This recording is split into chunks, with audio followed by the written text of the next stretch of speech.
Professor Zelthera moved slowly across the front of her classroom, her crystal body catching the soft light that came from the walls. She had been teaching at the Galactic Academy for 30 years, and in all that time, her strategic studies classroom had never seen a single fight or argument. Students from 12 different alien worlds sat quietly in their curved seats, taking notes with calm voices and respectful nods. The room itself was designed for peace. Gentle blue and green lights glowed from panels in the ceiling, making everything look soft and dreamy. The desks were arranged in perfect circles with no sharp corners or harsh angles anywhere. Even the air smelled pleasant, like flowers from a distant world that nobody could quite remember. Today, like every day for the past 30 years, Professor Zelthera was teaching her students about war, but not real war with blood and screaming and death. No, this was war as an art form. War as something beautiful and noble that civilized beings could study without getting their hands dirty. Her students learned about famous battles the same way they might learn about famous paintings or pieces of music. In the front row, 4 Keth students sat with perfect posture. Each Keth had 4 arms, and they used all of them to take careful notes in their flowing script. They never spoke unless asked a direct question, and when they did speak, their voices were barely above a whisper. Behind them, 3 ethereal beings floated in their special chairs, their gas-like bodies shimmering as they absorbed information through their electromagnetic fields. They never made any sound at all. The Saurian delegation took up most of the left side of the room. These large reptilian beings were descended from a warrior culture, but they had evolved beyond their violent past centuries ago. Now they studied military history with the same quiet respect they showed to everything else. Their massive heads would nod slowly when they agreed with a point, but they never raised their voices or showed any excitement. On the right side sat students from 6 other species, each as calm and civilized as the rest. There were the insect-like chitons with their clicking languages, the plant-based verdans who communicated through chemical signals, and the energy beings called flux who appeared as shifting patterns of light. All of them approached the study of warfare with the same academic distance. Professor Zelthera loved this peaceful environment. She often told other teachers how proud she was that her students could discuss even the bloodiest campaigns in galactic history without raising their voices or losing their temper. When she lectured about the Great War of the Outer Rim, where billions had died, her students would nod thoughtfully and take notes about troop movements and supply chains. When she showed holographic recreations of terrible battles, they would watch with the same calm interest they might show for a documentary about extinct animals. The secret to this peace was simple. Every species in the galaxy, except for one, had learned long ago that war was inefficient. They had evolved beyond the primitive need for violence and competition. When conflicts arose between worlds, they were settled through negotiation, economic pressure, or at worst formal duels between champions. Real warfare, the kind that destroyed cities and killed millions, was something from the ancient past. This morning, Professor Zelthera was teaching about the Battle of Storie 7, a conflict from 800 years ago. She activated the holographic display in the center of the room, showing 2 fleets of ancient spaceships facing each other across empty space. As you can see, she said in her melodic crystal voice, both fleets arranged themselves in the traditional formation. The attackers approached from the agreed-upon direction, while the defenders waited in the designated area. Both sides followed the ancient codes of honor, which required that all weapons be visible and that the battle begin at the appointed time. A Keth student raised one of his 4 hands. Professor, why did Admiral Vextar choose to attack during the day cycle instead of waiting for darkness? An excellent question, Kethamine, Professor Zelthera replied. The Admiral followed the code of visible combat, which states that all battles must be fought in full view, so that both sides can demonstrate their courage and skill. Fighting in darkness would have been considered dishonorable. The other students nodded in agreement. This made perfect sense to them.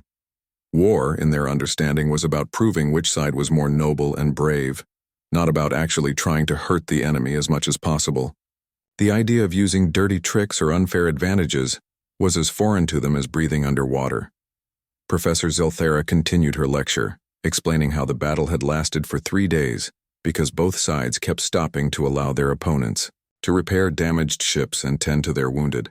She showed how the two fleets had taken turns attacking and defending, like a formal dance with deadly weapons. In the end, Admiral Vextar had won not because he destroyed the enemy fleet, but because the opposing admiral had acknowledged his superior tactics and surrendered with honor. The students found this fascinating, in the same way they might find an ancient religious ceremony fascinating. It was something from a different time, when beings were less evolved and more primitive. They could study it and learn from it without ever feeling the urge to actually participate in such violence themselves. As the lecture continued, Professor Zelthara felt the familiar satisfaction of teaching eager minds about the mistakes of the past. Her classroom was a place where the galaxy's future leaders could learn about conflict without ever experiencing it themselves. Violence was something to be understood and avoided, not something to be practiced or perfected. The soft chiming of the Academy's bell system indicated that class would end in 10 minutes. Professor Zelthara began to wrap up her lecture, reminding her students about their assignment to write a paper comparing 3 different historical battles. She watched as they gathered their materials with the same quiet efficiency they brought to everything else. None of them knew that tomorrow would bring a new student who would change everything. None of them could imagine that their peaceful classroom was about to become something entirely different. They packed their bags and filed out in orderly lines, discussing the lecture in hushed, respectful tones. Professor Zelthara turned off the holographic display and began organizing her materials for the next class.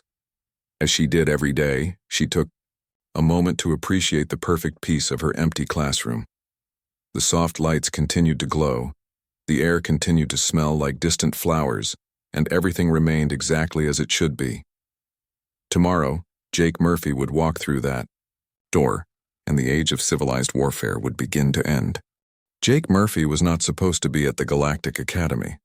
The whole thing had started with a computer error somewhere in the depths of Earth's educational bureaucracy.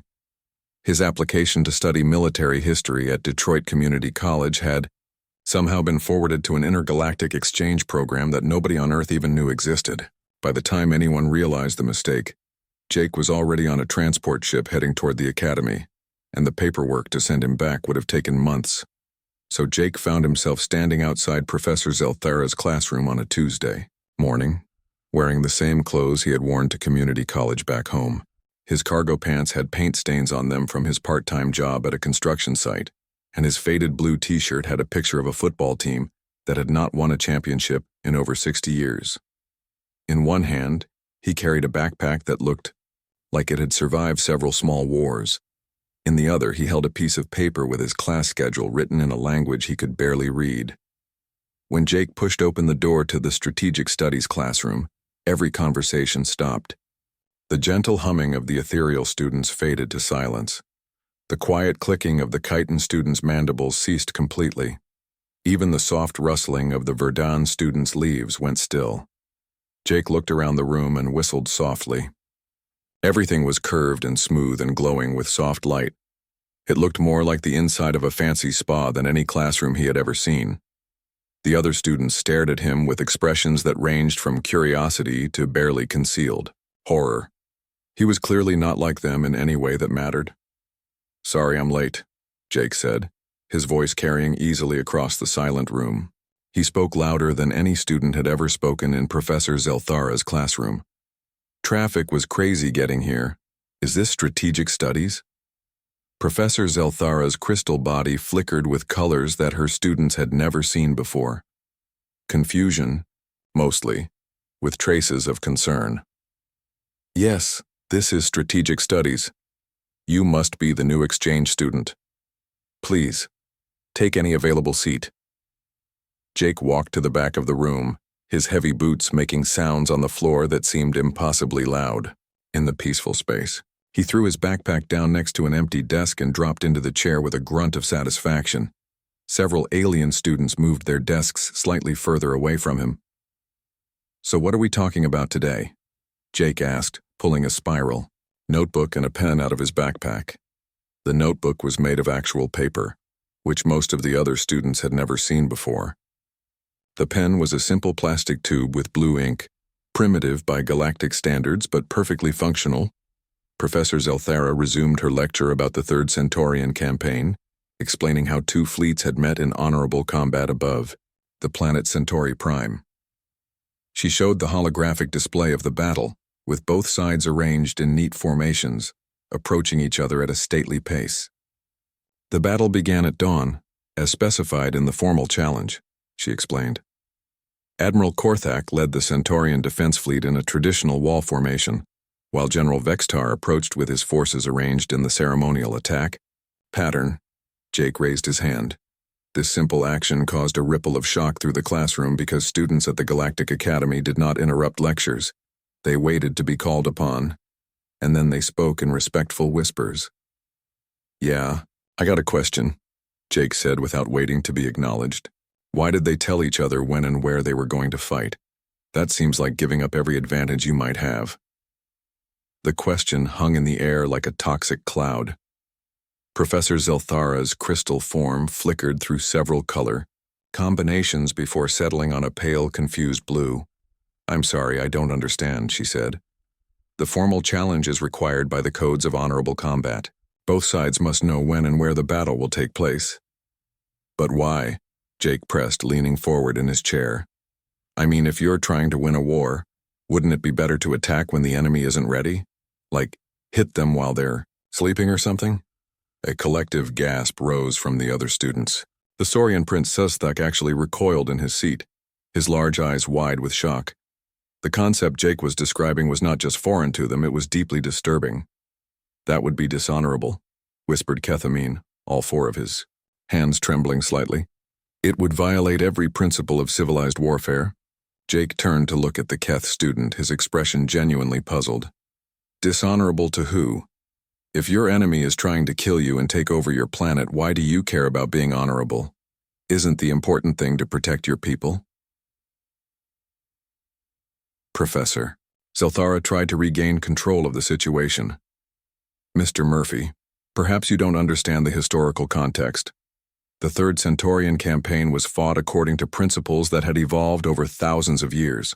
Both sides agreed to these rules because they prevented unnecessary casualties and allowed conflicts to be resolved with minimal destruction. But they didn't prevent casualties," Jake said, looking at his notes. "According to this display, the battle lasted 6 days and over 3,000 people died. If General Vextar had just attacked the enemy base while most of their fleet was away on patrol, he could have won in a few hours with maybe a dozen casualties." The classroom fell into the deepest silence Professor Zelthara had ever experienced. Jake's words seemed to echo off the curved walls like hammer blows. The other students looked at him as if he had just suggested something unspeakably evil. "You're talking about ambush tactics," said the ethereal student wisp morning, her gaseous form flickering with distress patterns. "Such methods are forbidden by every civilized species in the galaxy." "Why?" Jake asked. "I mean, I get that it's not very sporting, but we're talking about war here, not a game. People are dying either way, right? Wouldn't it be better if fewer people died?" Jake opened his notebook and started sketching something with his primitive pen. "Look, if I were General Vextar, here's what I would have done. First, I'd send a small force to make a lot of noise on one side of the planet, get all their attention, focus there. Then while they're distracted, I'd bring the main fleet around the other side and hit their space stations. No big battle, no thousands of dead soldiers, just a quick strike to take out their ability to fight back." As Jake talked, his voice became more animated and enthusiastic. This was clearly a subject he found interesting, even exciting. The other students watched him with growing horror as he described tactics that, to them, sounded less like military strategy and more like the planning of a serial killer. "The goal is to win as fast as possible with as few of your own people getting hurt as possible," Jake continued, still sketching. "Everything else is just getting your own guys killed for no good reason." Professor Zelthara realized that something fundamental had changed in her classroom. For 30 years, her students had discussed warfare as an abstract art form, something beautiful and noble from the distant past. But this human was talking about it as if it were a practical skill, something he might actually need to use someday. And the most disturbing part was that his ideas made a terrible kind of sense. By the 6th week of the semester, Professor Zelthara's classroom no longer resembled the peaceful place of learning it had been for 30 years. Jake Murphy had transformed it into something that looked more like a military command center than an academic discussion room. The soft, curved furniture had been pushed aside to make room for large sheets of paper covered with diagrams and battle plans. The gentle lighting competed with the harsh glow of Jake's portable computer, which displayed maps and tactical simulations that made the other students deeply uncomfortable. Jake had recruited allies. Lisa Brown, the other human exchange student, had initially tried to distance herself from Jake's increasingly intense approach to military history. But something about his enthusiasm had proven contagious. She found herself staying after class to discuss his ideas, asking questions about tactics and strategy that she had never thought about before. The problem with the Galactic Fleet at Kepler's stand wasn't their weapons or their training, Jake explained to a small group of students who had gathered around his makeshift command post. It was their whole approach to space combat. Look at this formation. He pointed to a holographic display showing the famous battle, where the Galactic Fleet had arranged itself in neat rows like soldiers on parade. They're all bunched together, like fish in a barrel. One good torpedo spread would have taken out half their ships in the first minute. Lisa nodded, studying the display. What would you do differently? Scatter the fleet, Jake said without hesitation. Spread them out over a much wider area. Make the enemy guess where the real attack is coming from. Use small, fast ships to harass their flanks while the heavy cruisers hit them from an unexpected angle. The other students who had gathered to listen looked horrified. What Jake was describing sounded like chaos, not the organized and honorable combat they had learned about in their textbooks. Sestak, the Saurian prince, had been coming to these after-class sessions despite his better judgment. His warrior ancestors had fought in ways that were not entirely unlike what Jake described, but that was before his people had evolved beyond such primitive tactics. But such methods would result in confusion, Sestak said, his large reptilian head shaking slowly. How would commanders maintain control of their forces? You don't, Jake replied cheerfully. That's the whole point. You train your people to think for themselves and make decisions on the spot. No rigid formations, no predictable patterns, just controlled chaos that looks random to the enemy but makes perfect sense to your own people. Jake pulled up another simulation on his computer, showing a space battle that he had designed himself. Instead of the neat, orderly combat that the aliens were used to seeing, this battle looked like a three-dimensional storm of ships moving in seemingly random patterns. See how these destroyers are moving? Jake pointed to a group of small ships on the screen. They look like they're just running around without any plan, but they're actually herding the enemy fleet into a kill zone. And these cruisers over here are staying hidden behind this asteroid field, waiting for the perfect moment to strike. Lisa studied the simulation with growing understanding. It's like a pack of wolves hunting, she said. They look disorganized, but they're actually working together to drive their prey into a trap. Exactly. Jake grinned at her, pleased that someone finally understood what he was trying to explain. Humans have been using pack tactics for thousands of years. It's one of the reasons we're so good at warfare. The other students exchanged nervous glances. The casual way that Jake talked about humans being good at warfare disturbed them on a fundamental level. To them, being good at warfare was like being good at disease or natural disasters, something that civilized beings should try to prevent, not perfect. But Jake was just getting started. Over the next few days, he began bringing in examples from Earth's military history that made his previous suggestions look tame by comparison. He told them about submarine warfare, where ships would hide underwater and attack merchant vessels without warning. He described aerial bombing campaigns that targeted not just military bases but entire cities. He explained guerrilla warfare, tactics where small groups of fighters would blend in with civilian populations and strike at occupation forces before disappearing back into the crowd. Each new concept was more disturbing than the last. The alien students found themselves learning about forms of warfare that violated every principle of civilized combat they had ever been taught. But they also found themselves unable to stop listening. Jake's ideas were horrible, but they were also undeniably effective. Verdinala, the plant-based student, had started taking notes despite her moral objections to everything Jake was teaching. "This tactic of attacking supply lines," she said during one session, her leaves rustling with agitation. "It would cause terrible suffering to civilian populations who depend on those supplies." "War causes suffering," Jake replied matter-of-factly. "The question is whether you want the suffering to last for years or for weeks. Cut off the enemy's supplies and they surrender quickly. Try to fight them honorably and the war drags on forever, causing more total suffering in the long run." Professor Zelthera watched these developments with growing alarm. She had lost control of her classroom completely. What had started as a few awkward questions had evolved into something that looked more like a military planning session than an academic discussion. Students who had once whispered respectfully about historical battles were now loudly debating the ethics of targeting civilian infrastructure. The breaking point came when Jake presented his final project early. Instead of the usual scholarly paper about a historical campaign, he had created a comprehensive analysis of every major galactic conflict in the past 1,000 years, complete with detailed plans for how each war could have been won more quickly and efficiently. The Andorian Rebellion could have been ended in 6 months instead of 6 years, Jake explained to the class, projecting his analysis onto the main display. All they had to do was cut the rebel supply lines here, here, and here, then use psychological warfare to turn the civilian population against the rebel leadership. He clicked to the next slide, showing a detailed breakdown of the Second Centaurian War. This one's even easier. The Centaurians were completely dependent on food imports from their agricultural colonies, blockade 3 key shipping routes, and they would have surrendered within weeks. As Jake continued his presentation, the other students realized they were not just listening to academic analysis. They were listening to a blueprint for conquering the known galaxy.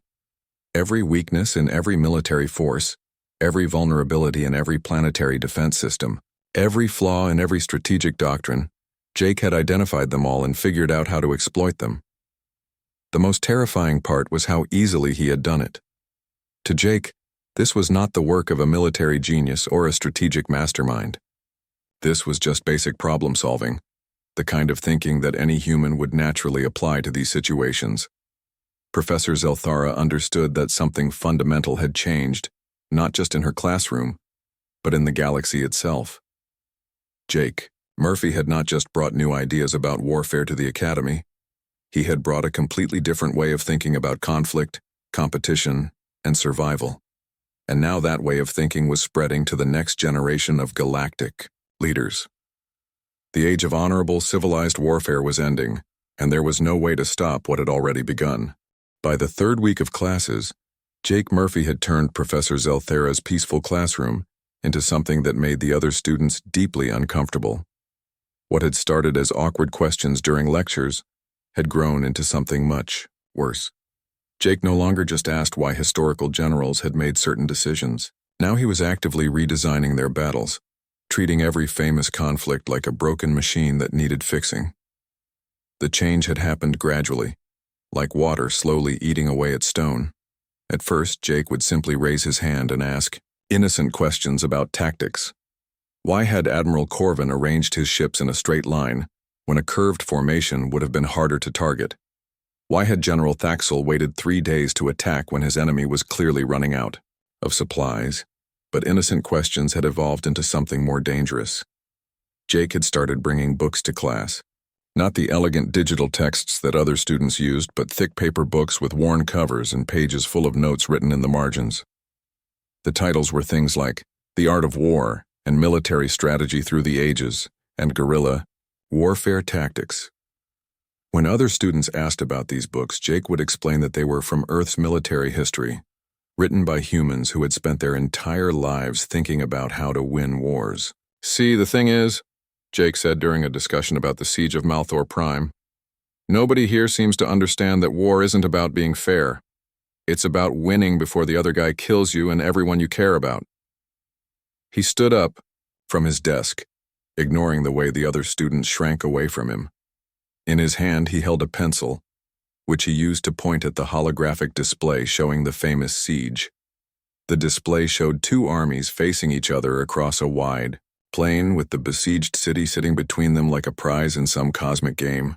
This whole siege is stupid, Jake continued, his voice getting louder with excitement. Look at this. The attacking army just sits there for 6 months waiting for the city to run out of food. Meanwhile, the defending army sits inside the walls, also waiting. Nobody does anything clever or unexpected. It's like watching paint dry, except people are starving to death. Professor Zelthara tried to interrupt. Mr. Murphy, the siege of Malthor Prime is considered one of the most elegant military campaigns in galactic history.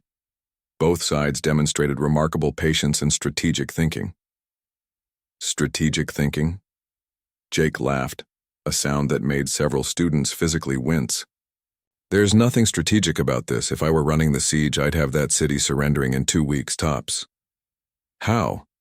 Asked Sistak, the Saurian prince, despite himself. He had been trying to ignore Jake for weeks, but curiosity had finally gotten the better of him. Jake grinned, and that grin made everyone in the room deeply nervous. Easy. First, you don't attack the city at all. You attack the water supply. See this river here? He pointed at the holographic display. It flows right through the city. All you have to do is go upstream and dump something nasty in the water. Nothing that will kill people right away, just something that makes them sick. Dysentery, maybe, or some kind of stomach bug. The ethereal student Wisp Morning began glowing with patterns of distress. That would poison innocent civilians, children and elderly beings who have nothing to do with the conflict. War is war, Jake said with a shrug. If you're not willing to do whatever it takes to win, then you shouldn't start fighting in the first place. Besides, a little stomach sickness is better than 6 months of starvation, right? He turned back to the display, warming to his subject. While they're dealing with sick people, you hit their supply convoys. Not the big obvious attacks that they're expecting, but small raids. 3 or 4 guys with explosives hitting the grain wagons at night. Make them paranoid. Make them scared to send out supply runs. Jake walked over to the holographic controls and began manipulating the display, moving pieces around like toys. The other students watched in fascination and horror as he rearranged the siege to his liking. Then you spread rumors, he continued. Send messages into the city saying that the government is hoarding food while common people starve. Get the civilians angry at their own leaders. Start fights inside the city walls. The Keth student Kethamine raised one of his 4 hands, trembling slightly. But such tactics would turn the population against each other. It would destroy the social bonds that hold their society together. Exactly, Jake said cheerfully. That's the whole point. You don't want to just capture the city, you want to make sure it can't fight back later. Break their will to resist and they'll surrender without a big battle. Fewer casualties on both sides. Professor Zelthara watched in growing alarm as Jake continued to redesign the siege. His version was brutally efficient, designed to win quickly with minimum losses to the attacking army, but it was also cruel in ways that her students could barely comprehend. Jake was not just talking about defeating an enemy, he was talking about breaking them completely. Here's the beautiful part, Jake said, still manipulating the holographic display. Once word gets out about what happened here, other cities will surrender without a fight. They'll know that you're not going to play by the old rules, that you're willing to do whatever it takes to win. Fear is a weapon, and it's more powerful than any gun or bomb. The classroom had become completely silent except for Jake's voice. Even the soft humming of the building's life support system seemed muted. The other students stared at the human as if he were some kind of dangerous animal that had wandered into their safe space. Lisa Brown, another human exchange student who had arrived the previous semester, finally spoke up. How do you know all this stuff, Jake? Jake looked surprised by the question. What do you mean? This is basic military strategy. Every human kid learns this stuff in high school history class. You know, Sun Tzu, Clausewitz, all the classic military thinkers. But why do human children learn about war? Asked the plant-based student Verdinala, her leaves rustling with agitation. Are you constantly fighting among yourselves? Jake thought about this for a moment, as if the question had never occurred to him before. Well, yeah, kind of. I mean, there's always some war going on somewhere on Earth. Has been for pretty much all of human history. We've gotten pretty good at it over the years. The implications of this statement hit the other students like a physical blow. Jake was not just some aberrant individual with a twisted fascination for violence. He was a representative of an entire species that had never stopped fighting, an entire world of beings who thought about warfare the way these students thought about art or music or mathematics. Professor Zelthara realized that her peaceful classroom was gone forever. In its place was something new and frightening, a place where the galaxy's future military leaders were learning to think like humans, and she had no idea how to stop it. The final day of the semester arrived like the end of an era.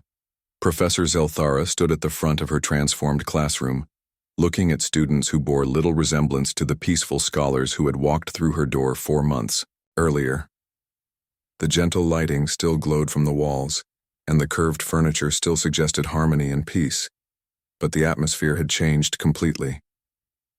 Jake Murphy sat in his usual spot at the back of the room, surrounded by stacks of papers covered with battle plans and tactical diagrams.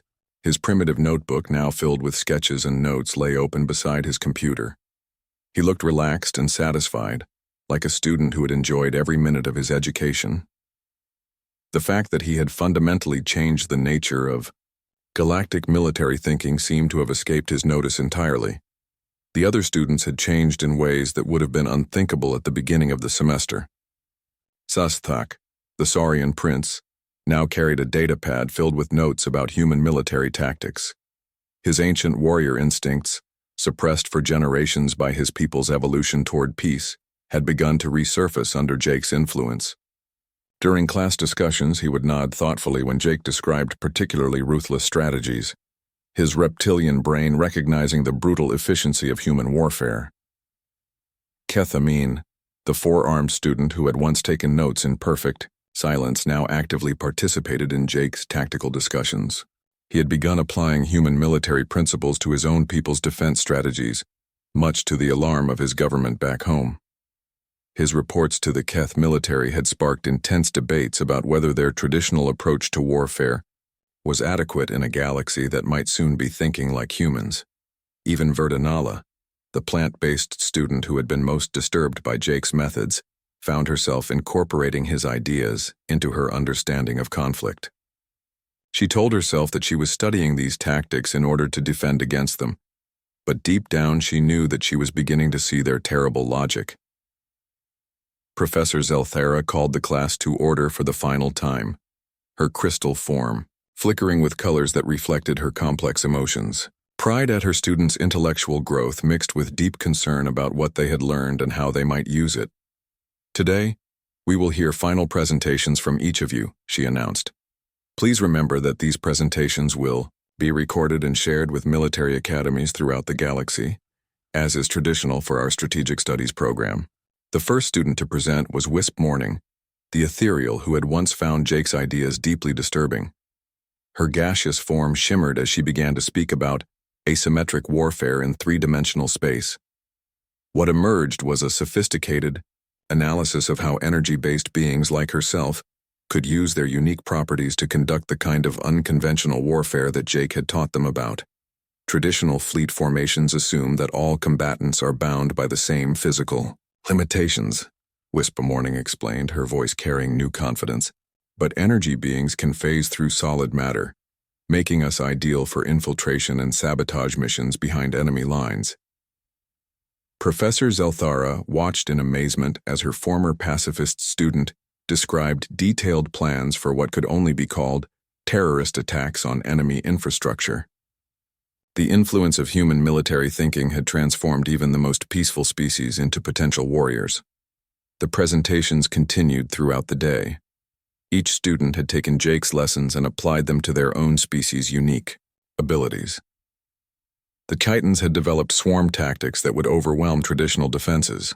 The Verdans had figured out how to use biological warfare in ways that would circumvent existing treaties.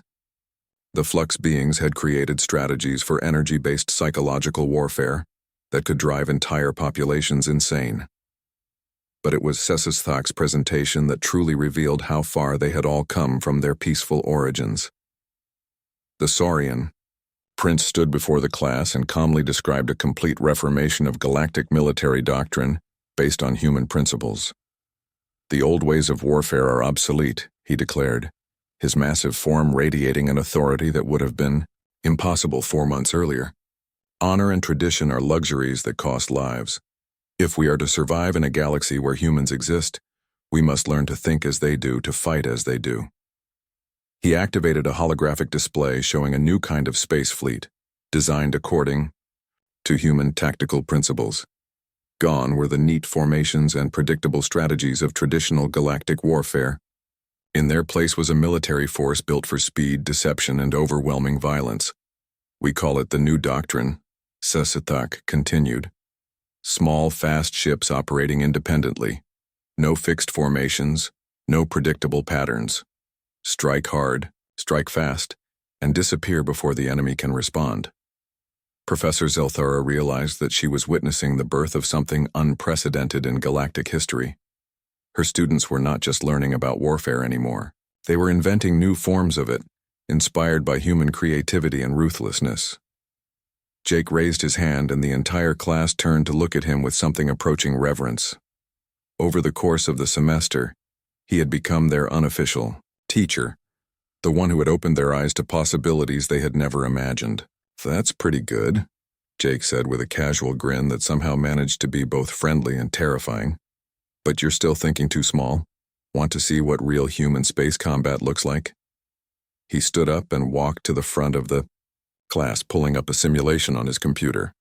What appeared on the display was unlike anything the aliens had ever seen. It was not a battle, but a three-dimensional storm of destruction, with ships appearing and disappearing in seemingly random patterns, weapons firing from impossible angles, and tactics that defied every principle of civilized warfare. "This is how humans would fight a space war," Jake explained, his voice filled with the same enthusiasm he had shown on the first day of class. "No rules, no honor, no mercy. Just whatever it takes to win."